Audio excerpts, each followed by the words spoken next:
j'aimerais vous partager aujourd'hui, en ce moment-ci aussi, pendant que je conduis juste pour retourner à la maison, aller voir mon épouse et mes enfants. J'aimerais vous partager quelque chose qui m'est arrivé hier, puis ça m'a vraiment touché.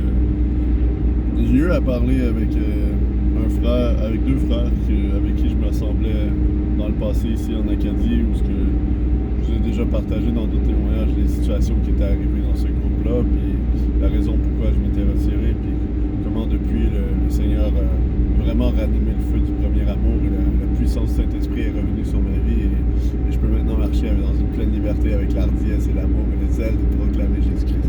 Alléluia! Mais et je suis reconnaissant parce que c'est pas par ma force, c'est par la grâce du Seigneur. Mais une des choses que... là, je voudrais partir partout.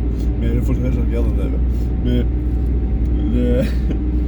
Mais une des choses que vraiment, le Seigneur, je suis reconnaissant, c'était pas le but du vidéo, mais tant qu'à être rendu là, je suis vraiment reconnaissant. Le Seigneur a enlevé la crainte des hommes dans ma vie, et j'ai déjà eu un court témoignage là-dessus sur comment il m'a libéré de la crainte des hommes, comment il y avait une malédiction à cause que j'avais bu un shooter d'alcool avec du sang de serpent à l'intérieur dedans, puis comment je l'avais pris sous l'influence de la crainte des hommes, et que c'était la racine de la crainte des hommes dans ma vie. Et depuis que cette chose-là a été rompue, j'ai reçu une autre parole de prophétie que je ne sais même pas si je l'ai déjà partagée, mais en tout cas, je vais le repartager parce que c'est pas tous les gens qui écoutent toutes les vidéos. Fait que j'ai reçu une parole qui a vraiment transformé ma vie.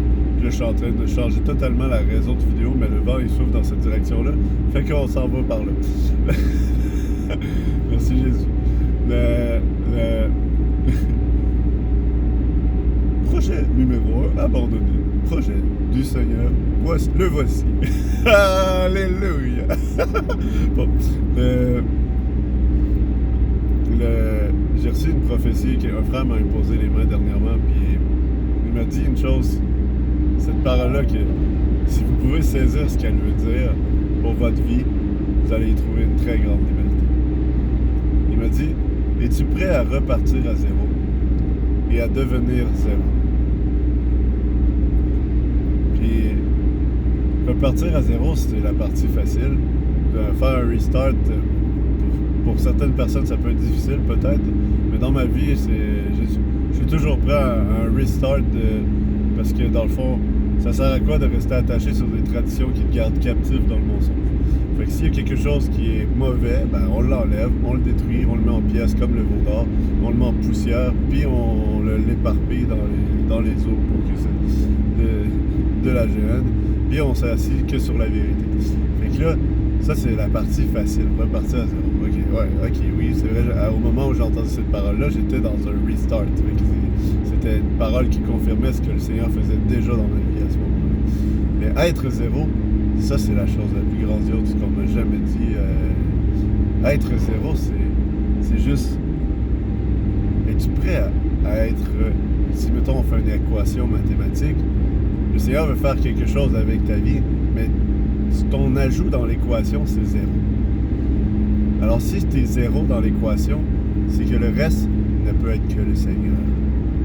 Et c'est vraiment merveilleux de vivre dans cette liberté-là, parce que quand je me mets à aller aborder quelqu'un aujourd'hui, je me dis, Seigneur, j'arrive avec mon zéro, je te donne le reste. Puis là, mais là, en fait, puis même, je me dis pas, je vais aller, Seigneur, c'est là que tu veux que je joue. Fait que tu comprends? C'est vrai d'arriver à chaque étape de la vie que, Seigneur, soit le tout de mon existence, soit le tout de mon respect, soit le tout de mon vidéo en ce moment. Parce que si j'apporte du mien, ça va vous donner quoi? Ça peut vous faire rire, mais ça ne transformera pas votre vie. Mais si la puissance du Saint-Esprit vous touche en ce moment, puis vous saisissez ce que je suis en train de goûter dans le Seigneur, puis que vous voulez cette vie-là, puis que vous adhérez à cette pensée que je veux être zéro dans le Seigneur, peu importe ce que tu veux que je fasse, Seigneur. Le frère qui me partageait ça, il m'a dit quand que lui a reçu cette révélation-là, il a saisi que même si le Seigneur lui demandait de passer la mop dans un bâtiment le restant de sa vie, ben, il allait passer la mop dans un restant de sa vie parce que il dit, l'important c'est qu'il le fasse par la puissance du Saint-Esprit. Puis, la réalité c'est que ce frère-là ne passe pas du tout la mop, là. Il n'y a pas grand-chose à mopper où ce qu'il va, mais où ce ce que le Seigneur l'appelle. Mais il y a tellement de grande liberté à accepter le fait qu'on n'a rien à apporter au Seigneur. On a juste à être disponible à tout être en lui.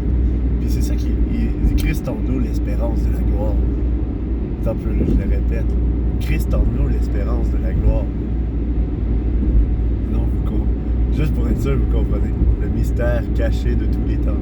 Jésus-Christ en vous, l'espérance de la gloire. Recevez-le, soyez bénis.